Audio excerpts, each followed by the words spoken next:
store called Sir Castle Tees. They customize everything from video games to sneakers, video game controllers to sneakers, and they say business has been booming since the store opened here at South Point last June. So no one was more surprised than this store's owner when he got an email last month saying the store had 15 days to move out of the mall. And how is the store doing? The store is doing fantastic. Raleigh-raised entrepreneur Michael Phillips more than met expectations after opening Sir Castle Tees at South Point Mall last June. So, over the 6 months time period we've been here, we made over $1 million at South Point Mall. We are definitely the hot commodity because we do everything that everybody wants on the internet. Michael's custom-designed sneakers, game controllers, and 3D print creations selling fast, boosted by a social media following of over 600,000 people. But Michael's South Point success story soured 2 days after Christmas. When I got that letter, in all honesty, I was really hurt about it. An email from mall management. Michael's operator license is being terminated. The store and its 20 employees have to go by January 11th. There was no reason given in the termination letter. Michael called the management office. She said, well, we are looking to get rid of a few shoe stores, and we're going to, I guess, start with you. So to me, it just felt like that it was something deeper than just the whole shoe portion. South Point's directory lists 11 shoe stores. Sir Castle Tees is not one of them. It's listed as a specialty store. Michael suspects his business is being singled out after a frightening few days at the mall over the holiday shopping season, a triple shooting on Black Friday causing chaos, a raucous fight in the food court just days later. You think the mall managers believe your store is drawing a bad element to South Point? So I'm thinking the property owner is probably looking at it like, hey, so it's this really popular African-American male here. We may feel like he's the reason or the cause that all of these things may have been occurring with the younger crowd. The move to oust Michael's business comes 7 months after South Point's parent company, Brookfield Properties, launched its Partner to Empower program, pledging $25 million to help Black and minority-owned business owners open stores in the company's malls. You guys wanted to give all this money so African Americans and minorities can open up businesses here, and for them to just be like, hey, you got 15 days to get out. It's just kind of sad that they just want to just do this to me for no logical reason at all. So we reached out to South Point's parent company for more specifics on what happened here. This is what they told us. All short-term licenses permit termination, and termination is not uncommon for these types of agreements. Because we do not discuss tenant or licensee matters, we are not able to comment on the specific circumstances of their departure. Now, we should say Michael's business is not part of the Partner to Empower program, but when we asked Brookfield Properties, South Point, how many Black or minority-owned businesses had been helped by the program so far, we didn't hear back. We're live in South Durham tonight. I'm Joel Brown, ABC. Okay, so y'all just heard that right there, and let me give a shout out to Texas FBA Forever for sending me this story, and this story, unfortunately, is not uncommon. It's really not. When it comes to Black business owners doing for self, or as society says, pulling themselves up by their bootstraps. I hate that terminology with a passion because I know where it comes from and I know where, like, what it really is truly meaning. So here you have this man whose name is Michael Phillips, who got and started his shoe line. I guess you can call it a shoe line, or creating his own shoes on social media, and basically using the social media the right way to, kickstart his business. He gains attention, and then he ends up getting a store inside of a mall. So he's gone from social media to being inside of a mall, where people can come and look at his material. They say he makes custom made shoes, and he makes custom graphics for video game controllers and all types of stuff. That's a dope concept when you think about it. But one thing that he said that stuck out to me, that definitely to me could lead into why they closed his store, was when he said last year his store brought in $1 million in revenue. Keep in mind, he's only been inside of this mall for about 2 years.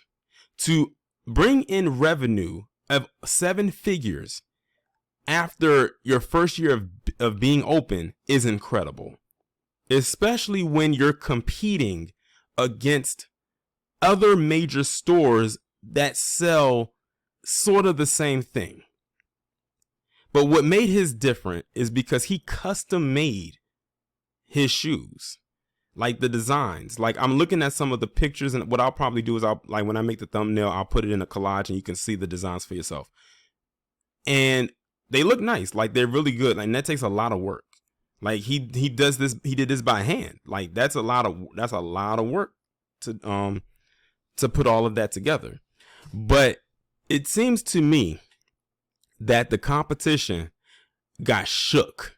They probably was like, oh, here comes this urban person, you know, I'm just paraphrasing, this urban individual. We don't have to worry about him. He's going to have his own little section. It's not going to hurt us. Until they found out how much money he was making. And they got scared. But then they mentioned also that they said during the shopping holiday season that there was some incidents that were going on at the mall, like violent incidents. And then the first thing that they decide to do is look at the black-owned store. Because, you know, when it comes to violence, they always like to attribute that to black people, especially black men. So they're just assuming that he brought the element to that mall, and it was just all him. I wonder, has this mall ever had a violent element before his store even got there? Because they're trying to make it seem like this mall is so pristine and has never had anything happen before, even down to someone stealing something out of the store, which is known to commonly happen in malls. Because there's a lot of products, and if people feel like they can get away with something, even though it'll be kind of hard because of the metal detectors and those cameras, but it is what it is. But because something happened and some violence ensued, they immediately looked at him and attached the revenue that he bought in, his store bought in, over $1 million in a year. They said, oh, we got to get him up out of here. And they said that there were some stores closing, but ironically, his is the first store on the chopping block. And said that they had 15 days and had to have his store closed by January 11th. I'm recording this on January the 6th.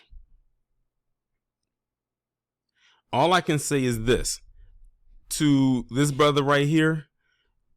See if there's a way that you can start up your own brick and mortar. We know that you have the social media on lock because you have the following, but see if there's a way that you can start your own business outside of a mall, as far as your own store outside of a mall, where it's just owned by you. Of course, it'll take a little bit more because you're establishing your own building. You're not being attached to a mall where it wouldn't cost nearly as much, but it'll be so worth it. Then you can drive your business right there. And who knows where this can actually lead. When I'm looking at his shoes, it kind of reminds me of the store that I used to go to back in the day that was in the mall. I forgot the name of the store, though. It kind of reminds, because they made custom shoes and whatnot. And the shoes look really nice, by the way. They look like something that was made inside of a factory. But like I said, competition got scared. And they used the whole violence happening during the holiday season and shopping and Christmas and whatnot as an excuse. Not keep in mind, this guy brought in $1 million. That's good revenue for a relatively small unknown store. For that mall, that's good for them. But at the end of the day, when you have other shoe stores like your Finish Lines and your Foot Lockers and your DTLRs and so on and so forth, they couldn't stand the competition, especially against a black man, number one, who was bringing in that kind of revenue at a very fast pace. And what also helped him is that he wasn't just selling custom shoes. He was selling custom controllers for video games. So he had like a mixed bag going on in his store. He also was, I think, selling custom made shirts. So he had a lot going on in his store. He was attracting a lot of business, and they got shook. They got scared. So now this is what they basically have to sabotage. And this is something that has happened throughout history with black businesses, Black Wall Street being the main focal point. Except now they cannot drop a bomb on this store. So they'll do anything and say, well, you know, we own the mall, so if we want to get rid of you, it's nothing for us to do that, which is what they're doing right here. This guy did not have any type of criminal activity coming out of his store or anything like that. Some stores have those, but they're still in business. He didn't attract a bad element to his store. Some businesses have those too, but they're still in business. What it is they underestimated the little guy. They underestimated him. He came out on top. And now they got to get rid of him. They're like, oh, if he brings in $1 million this year, he might bring in 3 this year. Because all you can do is go up. So this is what they had to do. This was their plan of attack. And that was to go after this man and his livelihood. But like I said, hopefully, you know, he can have some help and support from the community, and he can have his own building and do the same thing that he was doing in that mall in his own building, and it'll be his own store. He might be able to make it bigger, because in the store and the mall, the stores are more condensed because you have to share space with those other stores, unless it's one of those big retail department stores like your J.C. Penney's or your Sears, which I don't think is even around anymore. I would say Macy's, but I don't think Macy's is around anymore. But you know, the big department stores where they have 2 floors. So yeah, I just wanted to talk about that. It is messed up, but it's this BS a society that we live in, unfortunately. Y'all let me know what y'all think.